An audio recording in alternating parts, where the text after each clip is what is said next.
Okay, we're going to sneak in analysis on the last game of round 12, which is North Melbourne versus Essendon, Marvel Stadium.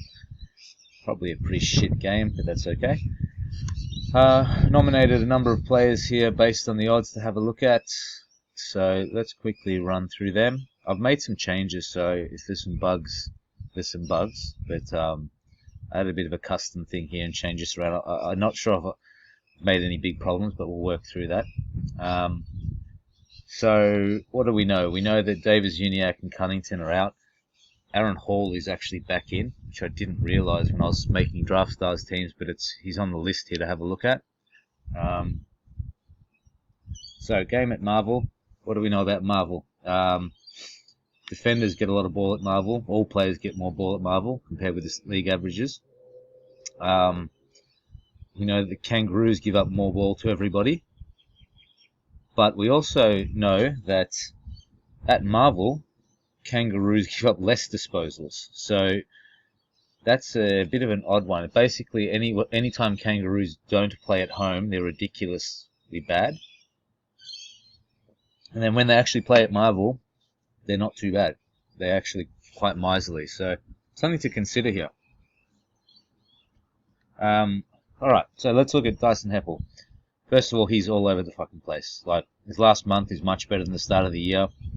If we're basing a decision solely on the last month, then we could probably say something like 20 plus isn't bad. I'm just not willing to do that at this point, so probably can't see that actually. Let me just slide that across. So let's mark him as a no and move on. It's a little bit too iffy. This is a guy I've been targeting. Dylan Shields back. They have set his line at 20.5. I don't. That should have Dylan Shield out here. I haven't marked him as out. Will I do it now? Yes, I will. Otherwise, I'll forget. It's round 12. I got screwed by that because he came out late, and I thought he was in. Okay, Dylan Shield out again. I think under 20.5 is reasonable. Kangaroos don't actually stop the midfielders getting the ball, to be honest. They give up a lot of disposals to the other positions, not so much to midfield. And my first pick of the day is Ben Hobbs under his line. Line under 20.5. We are getting okay value, which is good. We're expecting $1.78. I think actually better than that, to be honest. As I said, I need to build a function in to be able to just shift their lines a little bit based on one disposal down for Shield being back and that sort of thing to adjust that, but that will come in a future version. I actually think that should be more like $1.60, to be honest, and I will override it now. Not in the system, but on my record. Okay, Andrew McGrath. Again, defender. Kangaroos give up a lot of disposals to defenders. So we're seeing things like him going over his line. Now, interestingly, geez, if you could pick between 18 and 25, you'd probably take it. No, this doesn't look good. So he's kind of... why has he got no range consistency? I need to see why that's blank. He's somewhere between 22 and 25, and that's kind of where they've got him. So I'm actually going to leave him alone. I don't think he had a market for 15 plus. No, he won't, because $1.33 at 20. So it's a no for Andrew McGrath today. Zach Merritt, this guy has been a little bit strange lately. Sorry, he had those two games there. I don't know what happened in this patch. They played Geelong, Port Adelaide. Okay, so they're really strong defensive teams. If I remove them from the filters,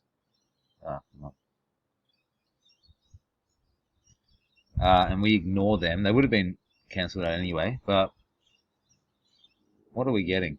We're seeing he's 100% in the last month, over 32 disposals. His line's 32.5. Okay. It's a big line. Bloody hell. It's a big line. What is he at 30? He's $1.38. Midfielders versus Kangaroos. This is where I'm worried that there's a... Okay, no, he's got these ones back here where he hasn't done it. The other thing I'm interested in too, actually, is what does he do at Marvel?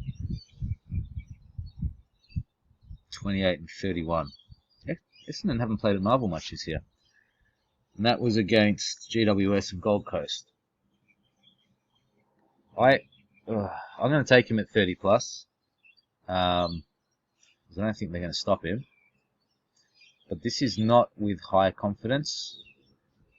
And I'm probably getting face value, to be honest. $1.38. $1.38. I need to, as I said, I need to work on a few things here. Something's not quite right. But that's okay. We can look at the numbers and we don't have to rely on the system all the time. Just makes it quicker. Redman. Okay. 20 plus. He's $1.26. 25. He's 208. We know that they target the quarterback role, but they don't mind defenders. So what that means is that they tend to not let one quarterback like a Ridley or a Mason Redman, these guys go crazy. However, at 20, he's very safe. It's a question of, do I want to push it to 23.5? We break even at his line at 23.5. His form is good. At Marvel, 27, 22. We're going to take him in some form. I just don't know what form yet. Bit of a tricky one. Let's have a look. So, look, with Parrish out, he's coming good. I think we're going to take him at his line over. He has been in very good form lately. If I just ditch some of these, where he's just been like, that's odd that he didn't kill St Kilda. But yeah, I think that's about right. Expecting 167, getting 178. It's not fantastic, but it's reasonable. Now, here's the next question: is can his partner in crime do it at the same time? There's a much lower. His line's 23.5 also. Oh wow, he's been in great form.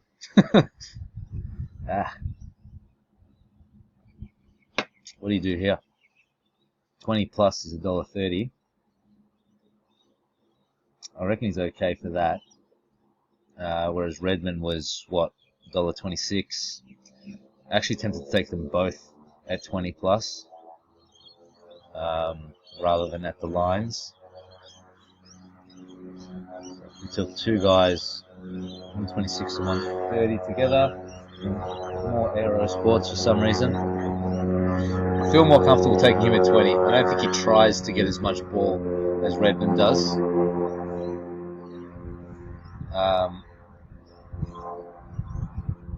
Very erratic, isn't he? There's a sub there. So, over 20. It's just his season form. If we pulled that one out. Yeah. I think that's about right. $1.24, getting him at $1.30. We'll take Jordan Ridley for a little bit. Now, this guy has been shit. Keeps getting dropped. What the fuck? Sorry about the background noise. However, was he a sub here? Sorry. Okay, so I just had a quick look over Aaron Hall in the last game. Really good start, played back, and then just didn't touch it after quarter time. Had 7 in the first, so I'm willing to overlook that. Didn't get subbed, but I don't think it's going to happen twice that he's not going to get 20. especially against Essendon, who are pretty loose. I'm going to say that's good value.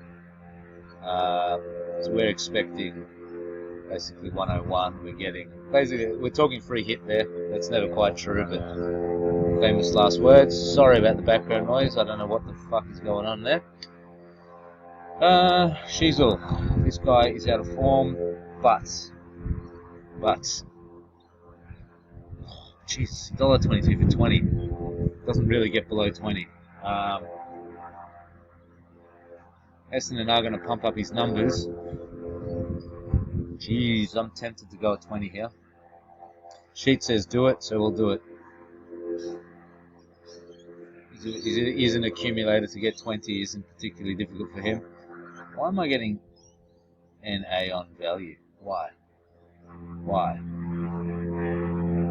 is my disposal buffer -9? Ah, okay, this one, yeah. So he's had that one ridiculously bad game. Yeah, something's broken there. I have to work out what it is. That should be good value, to be honest. So I might put together, a bit of a long-legged multi here. Might even bring Redmond down, we'll see. But we're sort of chasing short odds and hoping for a high disposal game, which you normally get at Marvel. It's pretty consistent. Okay, so it was a sub that game anyway. Again, this St Kilda game was just very weird. I'm not sure what happened there, but a lot of them had really strange numbers in that game. So with that in mind, Simpkin, you're looking at about 25.5, so his line's probably too high. It's good value there, but not really. Take him at 20. He's a bit risky. He's on about the 25 line. Like generally, he doesn't really get into the 30s. So he's basically, if you take it, $1.40, you might clear it by one disposal. Not really worth it. So I think that's the wrap. These are the numbers here. Potentially take Redmond at plus 20 instead of 25 at $1.26. I'll have a look at what that does to the overall multi, but I think that's the same game multi I'll be running with, or in certain combinations. Cheers, good luck.